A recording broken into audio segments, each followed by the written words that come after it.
Asim Munir is in Tehran. What for? He's trying to calm the tempers down, it seems. But then in his own country, things are volatile on the ground, to say the least. One of Pakistan's most powerful politicians, Maulana Fazlur Rehman, has given a rude jolt to Asim Munir, reminding him that the country could once again face the humiliation of 1971. He basically is warning that the country could face another division. And he is seemingly pointing at the oppression of the Pakistani military from Pakistan-occupied Kashmir to Khyber Pakhtunkhwa. Let's just break this down. Addressing a convention in Peshawar, he questioned the military's chest-thumping and all those tall claims at a time when Pakistan is reeling under immense public suffering.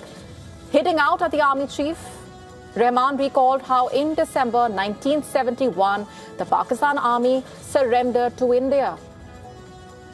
After then President Yahya Khan made a grand declaration of fighting until the end.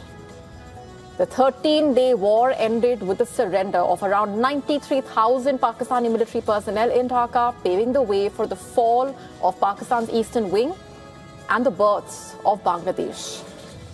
And drawing a parallel between the military's historic claims and its present-day conduct, Rehman questioned why the public is being subjected to severe hardships while the establishment remains insensitive to their misery.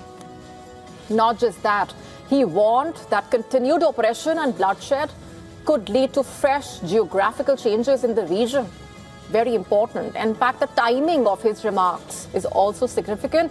Just last week, remember, Pakistan passed the new Defence Act, under which Asim Munir now has sweeping authorities over the country's armed forces, including the power to retire, discharge or retain personnel, and to alter prescribed retirement limits as well.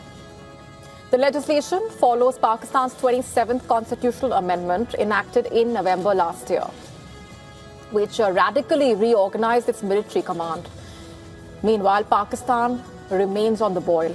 After protests in POK, demonstrations are now gathering momentum in Sindh as well. Political groups there have taken to the streets against proposals for new provinces and projects that they say threaten the region's land, water and resources. And activists say over 100 Sindhi political activists are currently missing or are allegedly being held by Pakistan's security and intelligence agencies. Families and rights groups have raised concerns over alleged torture, intimidation, enforced disappearances, and other forms of mistreatment. A massive political row has erupted in Tamil Nadu over a viral video falsely claiming to show the state industries minister stepping out of a car in a Western outfit. Let's tell you what this row is all about. And in a post, in fact, on X, Kirtana called the controversy a reflection of her fragile and regressive mindset in an indirect reference to DMK's leader. Kirtana wrote that not much can be expected from followers of a leader with a track record of deeply derogatory remarks against women.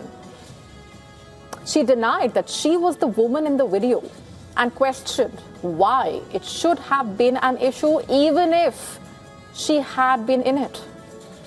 Earlier, several social media users, including DMK supporters, shared a video of a woman in a short dress getting out of a car and questioned whether she was the minister, Kirtana.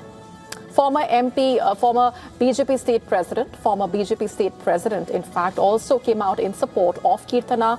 In a post on X, condemned the trolling of the minister, saying political differences should never become an excuse to attack a woman's dignity.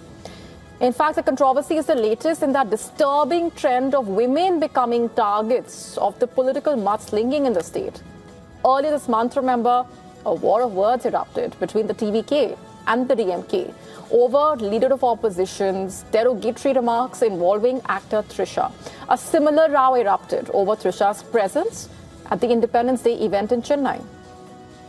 The TVK minister in question was elected in the 2026 assembly elections, and she has emerged as one of the most visible faces of the TVK government, in fact.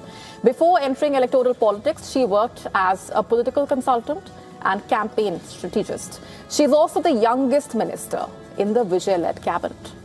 For years now, Tokyo has been at the heart of Japan's political, economic, cultural life. It's known for its food, business, technology, government institutions, other aspects. But having so much of the country centered in one part also creates a serious risk. For example, what happens if a major disaster brings Tokyo to a standstill? So Japan is now considering one possible answer, a secondary capital that could act as an alternative base for the government and keep essential national operations running during a disaster or any other emergency. The proposal has triggered an intense contest among cities and regional governments across the country, with hundreds of millions of dollars potentially at stake. 13 local governments have now entered the race, and among the leading contenders is Osaka, Japan's commercial hub, also Fukuoka, a growing city in the southwest, also Sapporo, the capital of the northern Hokkaido. Even Gunma, a mountainous prefecture with about 1.9 million people. It has submitted a bid as well. And local leaders are going all out to promote their paths. Mayors, governors have held news conferences, while Osaka has taken a more unusual approach, it seems. It has created a campaign symbol, a mascot, a talking, welcoming cat. The proposal has also divided public opinion, supporters arguing that Japan is one of the world's most disaster-prone countries. Tokyo is frequently exposed to earthquakes, typhoons, floods, and other hazards. And if measures are not taken soon, a major catastrophe could disrupt critical communications networks and infrastructure at the same time. Japan lies along the Pacific Ring of Fire, remember, one of the world's most earthquake-prone regions. The risk was laid bare in 2011, when a magnitude 9.1 earthquake and tsunami struck northeastern Japan. More than 19,000 people lost their lives. On the other hand, critics see the plan as a politically motivated project designed to benefit allies of the Prime Minister. One of her closest political partners is the Japan Innovation Party, which has campaigned for years to establish its home base of Osaka as an alternate capital.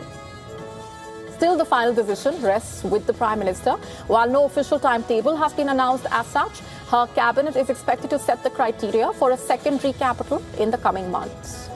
But then this race is also about more than just picking a second capital. It's also opened up a bigger conversation about how Japan should spread political power, public investment and economic opportunity, especially at a time when the country deals with a shrinking population and growing climate and seismic risks as well. And that brings Japan to a difficult question. Can a country so heavily centered on one city really stay resilient if that city itself comes under threat?